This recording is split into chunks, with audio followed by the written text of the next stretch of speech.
Gwen Shamblin Lara, who created a Christian diet plan that became its own religion, of course, died in a plane crash back in May. Not every empire collapses under the weight of its enemies. Sometimes it collapses under the weight of its own story. For years, Gwen Shamblin stood at the center of a movement that inspired fierce devotion and fierce debate. Millions knew her name, but only few understood what was happening behind the scenes. Then everything changed, and what followed transformed a controversial legacy into one of the most talked about stories in modern religious history.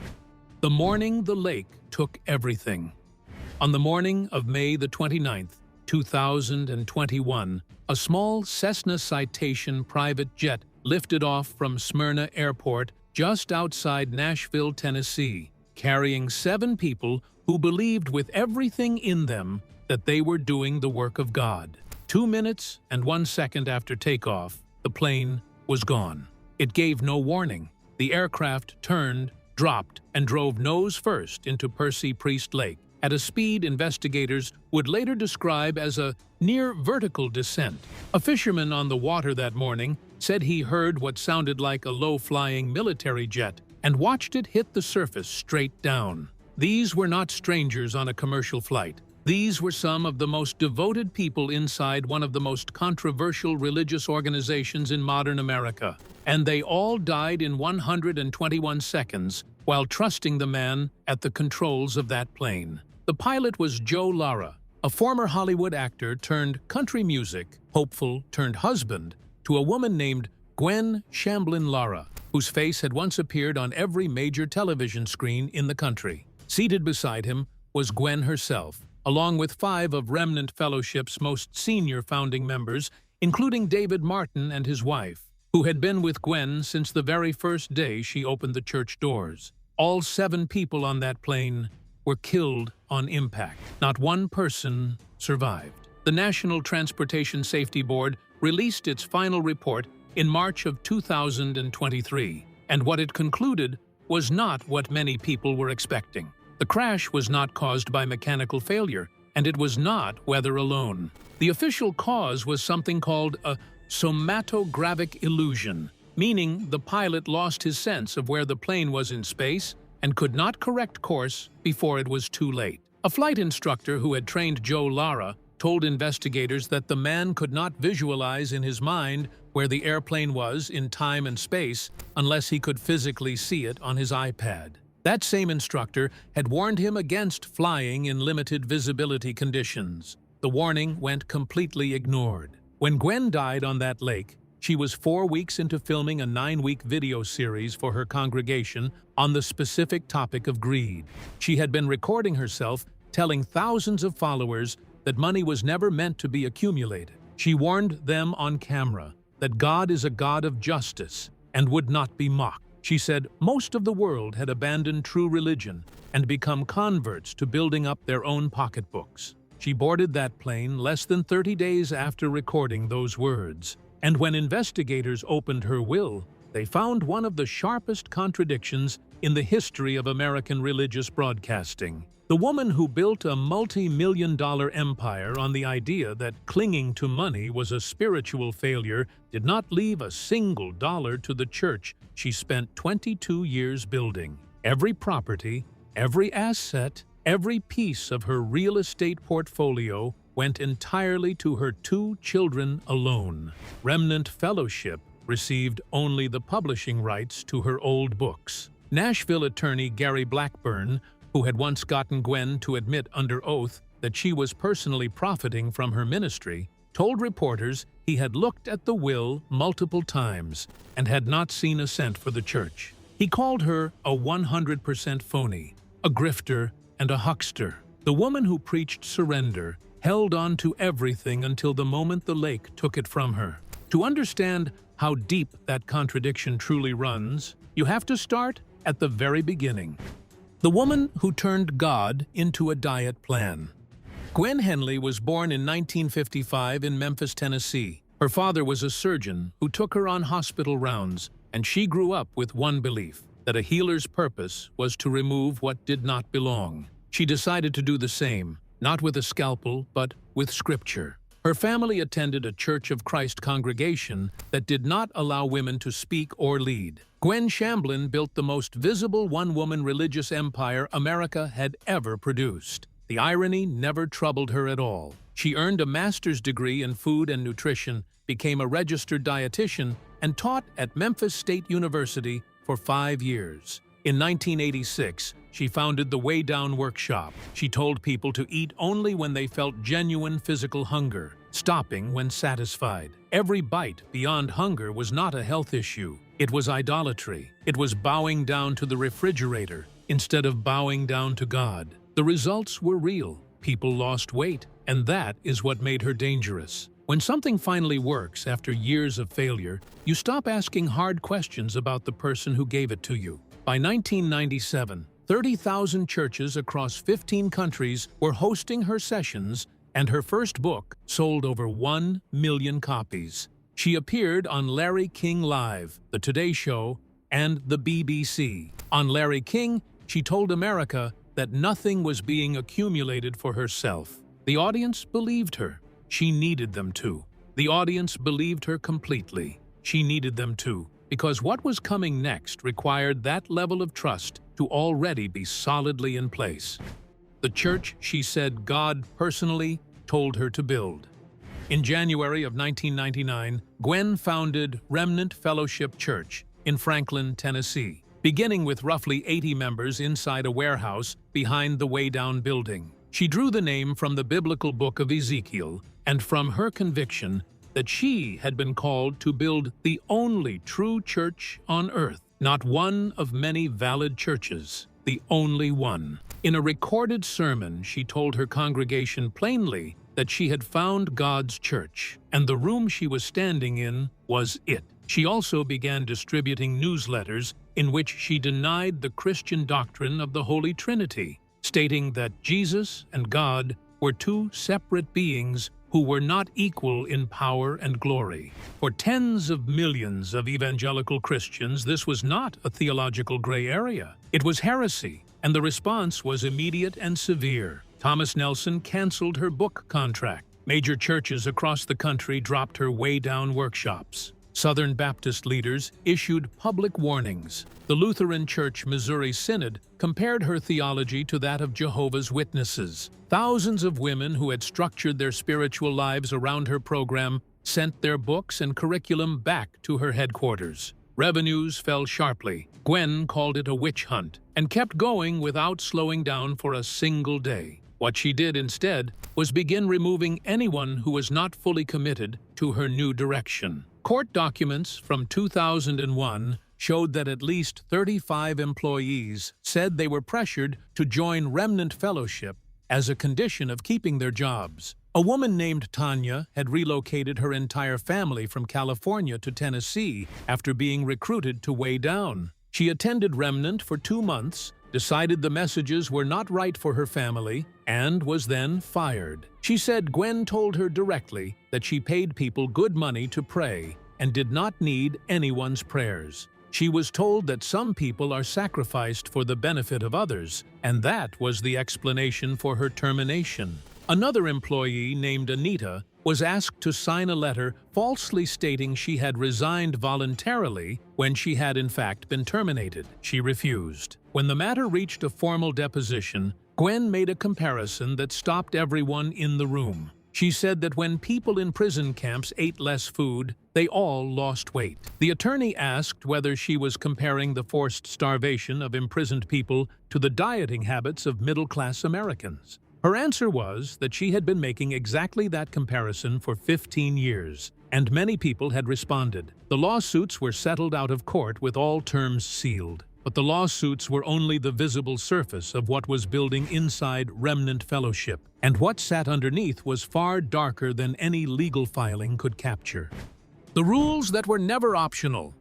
Under the church's tax-exempt umbrella, Gwen operated a construction company called Exodus Industries, real estate operations, a publishing company, a wedding venue, a homeschooling program, and over 50 internal service ministries covering everything from moving services to career counseling. Members were expected to use these businesses exclusively and to avoid seeking anything outside the community. Inside Remnant, each member was assigned a male leader who served as their primary counselor for every area of life. These leaders reported directly to Gwen. Members were required to share the details of their marriage, their finances, their personal struggles, and any doubts they had formed. Gwen's own son, Michael, later shared evidence of a guidance tracking system the church maintained on every member, documenting weight, marital situations, social media activity, and noting doubts about Gwen's teaching. He told reporters that if the members in those seats ever discovered how much information leadership had compiled on them, there would not be a single person left. Members who struggled emotionally were not permitted to see outside therapists. They were directed to their assigned church leader, none of whom held any professional mental health credentials. Psychiatric medication was treated as evidence of spiritual failure. A former member named Terry Phillips had a diagnosed chemical imbalance and was told to stop taking her medication. A church leader named Ted Anger was recorded telling members that the worst possible outcome was death, and even that was nothing to worry about because death simply meant going to heaven. Terry later told journalists she had been sneaking her medication because she was desperate for her life. What happened to Terry was a violation of her safety and her dignity. But what the church's teaching contributed to inside one Georgia home in 2003 was something that could never be undone. The child no one protected. Joseph and Sonia Smith were celebrated members of Remnant Fellowship and promoted success stories of the Way Down program. Joseph had lost 80 pounds. Sonia had lost 150. They were held up inside the community as living proof of what full submission to God's plan could accomplish. On October the 8th, 2003, their 8-year-old son, Joseph Smith, died in the family home in Mableton, Georgia. The cause of death was blunt force head trauma from chronic and acute physical abuse. The state medical examiner ruled it a homicide. What the Georgia Supreme Court documented in its majority opinion was devastating in every detail. The Smiths had beaten Joseph with glue sticks, belts, and heated coat hangers. They had tied his hands with rope and locked him in confined spaces for extended periods. A recorded phone call captured Sonia Smith thanking Remnant leader Ted Anger for advising her to spank Joseph in the back of his thighs and lock him alone in a stripped room with only a Bible from Friday through Monday. She described the results as miraculous. Joseph's brother Michael testified that Joseph had been placed inside a wood-lined chest with the lid tied shut using an extension cord. Authorities raided Remnant Fellowship in June of 2004. The FBI, the Tennessee Bureau of Investigation, and local law enforcement reviewed over a year's worth of collected material. No charges were filed against Gwen or any church leader. Joseph and Sonia Smith were convicted on February the 16th, 2007, which fell on what would have been Joseph's 12th birthday. They were sentenced to life plus 30 years each. Remnant Fellowship paid their legal fees, built a website arguing they were innocent, and placed both parents' weight loss results on that same site with a direct link to Gwen's curriculum. Gwen said publicly that the church had nothing to do with what happened to Joseph. The recordings existed, the court findings existed. And then a man named Joe Lara walked through the doors of Remnant Fellowship and changed the course of everything. The beauty queen who would not back down. Joe Lara was born on October the 2nd, 1962 in San Diego and grew up in Newport Beach, California. In his 20s, he modeled across Paris and Milan before landing the lead role in a 1989 CBS television movie called Tarzan in Manhattan, and later starring in the syndicated series Tarzan: The Epic Adventures, filming 22 episodes in South Africa. After acting stopped producing income, he moved to Nashville for a country music career that never arrived and supported himself working as a handyman. People who knew him described a pattern of building his lifestyle around women with greater financial stability, and one former girlfriend reportedly ended things by setting his Harley-Davidson on fire in the driveway. He found Remnant Fellowship through a networking group, and that is where he first encountered Gwen Shamblin. What followed moved very fast. Gwen had preached for over 20 years that marriage was sacred and that divorce contradicted God's design, counseling women in Remnant to remain in marriages, even through repeated infidelity, and welcome unfaithful husbands back through Scripture. Then she filed for divorce from David Shamblin, the man with a master's in divinity who had stood beside her since January of 1978. The divorce split 18 properties worth over $20 million, and Gwen paid David $3 million directly from her own accounts. The church website published a new position shortly after explaining that God himself had divorced Israel for turning from the faith and that no member should face judgment for doing the same. Nobody in that congregation missed the timing of that update, and you can be certain they all noticed exactly what prompted it. Less than 60 days later, Gwen and Joe were married before 1,500 guests in what witnesses described as the most elaborate wedding Tennessee had ever staged. Joe vowed at the altar that if dark forces rose against them, he would stand in front of her rather than behind her. They launched a YouTube series called Life with Gwen and Joe, with a full production crew following them everywhere while Joe recorded music in the church's private studio. What those cameras never captured was the custody battle Joe had carried into the marriage. By 2021, a court had named Natasha as Liana's primary parent, with sole authority over her religion, education, and medical care. On the morning of May the 29th, 2021, Liana was not on that plane. She was at a McDonald's with Joe's mother when the aircraft went down. Natasha called 911, asking who was on board. When she found out, she collected her daughter and stepped away from a battle that was finally irreversibly over. What the crash then forced every person who had ever followed Gwen Shamblin to confront was the one question they had been trained never to ask themselves. The kingdom that was never really theirs. When News Channel 5 investigative reporter Phil Williams obtained Gwen Shamblin Lara's will and reviewed it, what he found was not complicated. The will, signed in 2011, left everything to her two children, Michael and Elizabeth Shamblin. Remnant Fellowship received only the publishing rights to her old way-down books. Not a single property, not a dollar of her personal estate. Gary Blackburn reviewed the will and told reporters he had looked at it multiple times and had not seen a cent designated for the church. His assessment was direct. She was a 100% phony, a grifter, and a huckster. These were not people who gave loosely. They were told God required generosity to the one true church, paid for classes and curriculum out of their own pockets, were steered toward church-owned businesses so that their money circulated back into the organization, and were monitored in ways they did not fully understand until they were already too deep inside to see the walls clearly. They deserved honesty. They did not receive any. Elizabeth Shamblin, Hannah, Gwen's daughter, stepped into leadership after the crash and continues to lead Remnant Fellowship today, often delivering messages remotely rather than appearing in person. In a leaked address, she told the congregation she wanted to make history and start a movement around the globe, and that her mother had started something she intended not only to continue, but to expand. Michael Shamblin initially joined his sister in leadership before stepping away in November of 2021. By February of 2024, he was publicly calling Remnant a cult. By November of 2025, he was comparing the organization to Scientology, citing ongoing harassment of current and former members. Former member Helen Bird said it plainly. She did not call it the greatest place on earth. She called it the sickest place on earth.